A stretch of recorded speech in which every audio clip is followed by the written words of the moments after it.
তো ভাই content monitors নিয়ে আজকেও ভিডিও দিচ্ছি এই কারণে। তো যারা ওয়েট লিস্টে আছেন তারা অনেকেই কন্টেন্ট মনিটর সেটআপ পাচ্ছেন না এবং অনেকে বলতেছেন যে আপনার কন্টেন্ট মনিটর অপশনটা উধাও হয়ে গেছে। এটা কমেন্ট আমি অনেক পেয়েছি, তো ভাবলাম যে আজকে এই ভিডিওটা আপনাদেরকে দেই যে যেহেতু আপনি এখনও সেটআপ পাননি, তার মধ্যে আপনার আবার কন্টেন্ট মনিটর অপশনটা ফেসবুক উধাও করে দিয়েছে।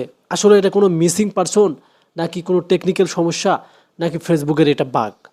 তো আসলে টেনশনের কোনো বিষয় না এটা। তো ফেসবুক মাঝে মাঝে এই অপশনটাকে উধাও করে দেয়, আবার ফেসবুক মাঝে মাঝে কী করে এই অপশনটাকে অ্যাডজাস্ট করে দেয়। এবং রিসেন্ট কিন্তু প্রতিনিয়ত আবার কন্টেন্ট মনিটর সেটআপ কিন্তু ফেসবুক দিচ্ছে। তো এদের মধ্যে আপনারা অনেকে আছেন এখনও সেটআপ পাননি, অনেকেরই দেখা যাচ্ছে যে উধাও হয়ে গেছে। তো যাদের উধাও হয়ে গেছে, একদম দেখা যাচ্ছে না, শো করতেছে না, তারাও কমেন্ট করেন। আর যারা এখনও সেটআপ পাননি তারাও কমেন্ট করেন। আর রিসেন্ট 2-1 দিনের ভিতরে কারা কন্টেন্ট মনিটর সেটআপ পেয়েছেন তারাও কিন্তু আমাকে ফার্স্ট অফ অল কমেন্ট করবেন। তো চলুন আমরা এখন ভিডিওর মূল অংশে চলে যাই। তো মূল অংশ বলতে, ফেসবুকে যখন আপনি আইডি বা পেজে কাজ করেন, যখন আপনি কন্টেন্ট মনিটর সেটআপ পান না, তখন কিন্তু আপনাদের দেখা যাচ্ছে যে একটা হতাশাবোধ কাজ করে যে আমার কাছের বন্ধু বান্ধবরা সেটআপ পেয়েছে, এতদিন আমি কাজ করলাম কিন্তু আমাকে সেটআপ দিচ্ছে না, আবার অপশনটা উধাও হয়ে গেছে। তো এটা এমনিতে একটা কিন্তু মন ভাঙার কথা। তো আসলে ফেসবুক এটা কেন করে আমি আপনাদেরকে বলতেছি। ফেসবুকের কিছু টেকনিক্যাল সমস্যা থাকে, মূলত কিছু টেকনিক্যাল সমস্যার কারণে ফেসবুক হচ্ছে আপনার এই যে কন্টেন্ট মনিটাইজেশন যে অপশনটা উধাও করে নিয়ে যায় বা মিসিং দেখায়, এটা কিন্তু কিছু টেকনিক্যাল সমস্যা। তো একটা বিষয় আপনাদের খেয়াল করি, তো গতকাল আমি একটা কন্টেন্ট দিয়েছিলাম, ওই কন্টেন্টের মধ্যে হুট করে দেখে আমি 160 ভিউ থেকে হট করে 5K ভিউ হয়েছে। তো ওই 5K দেখার পর আবার 4-5 মিনিট পর দেখি আবার হুট করে 10K চলে গেছে। 10K যাওয়ার পর দেখি আবার তারা 11K মধ্যে যা রেখে দিছে, মানে ভিউজটা আবার রেখে দিছে। তো এটাই ইন্টারেকশন, কিছু কিছু সময় দেখা যায় যে তারা এমনভাবে দেয়, মানে আপনি কিন্তু বুঝতেই পারবেন না ফেসবুকের মনে করেন যে একটা ভ্যালুয়েবল, যে একটা তাদের অ্যালগোরিদম, সেটা কিন্তু আমরা বুঝতে পারি না।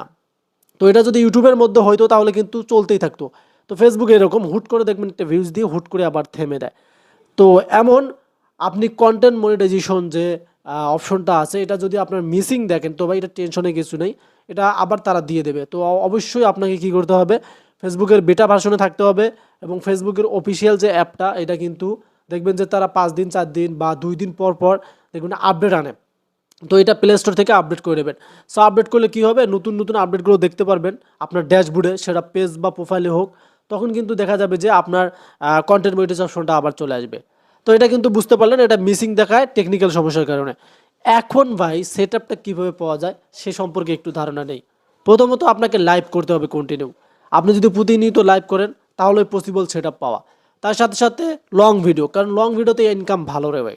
লং ভিডিওতে প্রচুর ইনকাম ফেসবুক কিন্তু দিয়েছে, যদিও কোনো কন্টেন্ট ক্রিয়েটর আপনাদের সাথে শেয়ার না করে। আর হচ্ছে ফটো, তো লাইভ ফটো লং ভিডিও, আমি প্রত্যেকটা কন্টেন্ট মনিটাইজেশন নিয়ে ভিডিও যেগুলো দেই সবগুলোতে এটাই দিয়ে থাকি, যে আপনি যদি এই তিনটা নিয়ে কাজ করেন 100% বলতেছি যে ফেসবুক আপনাকে কন্টেন্ট মনিটাইজেশন সেটআপ কিন্তু দিয়ে দেবে। আর যদি আপনি শুধু রিলস নিয়ে পড়ে থাকেন বা শুধু ফটো নিয়ে পড়ে থাকেন বা শুধু লং ভিডিও নিয়ে পড়ে থাকেন, তাহলে পসিবল না কিন্তু সেটআপ পাওয়া। তো আপনাকে কি করতে হবে, আপনাকে প্রতিনিয়ত আপনাকে লং ভিডিও বলতে 3 মিনিটের উপরে ভিডিও দিতে হবে। আপনাকে প্রতিদিন একটা করে লাইভ করতে হবে, সেটা রাতের দিকে বা যে কোনো টাইপে একটা আপনি সময় সিলেক্ট করে নেবেন। আপনাকে কিন্তু ফটো আপলোড করতে হবে।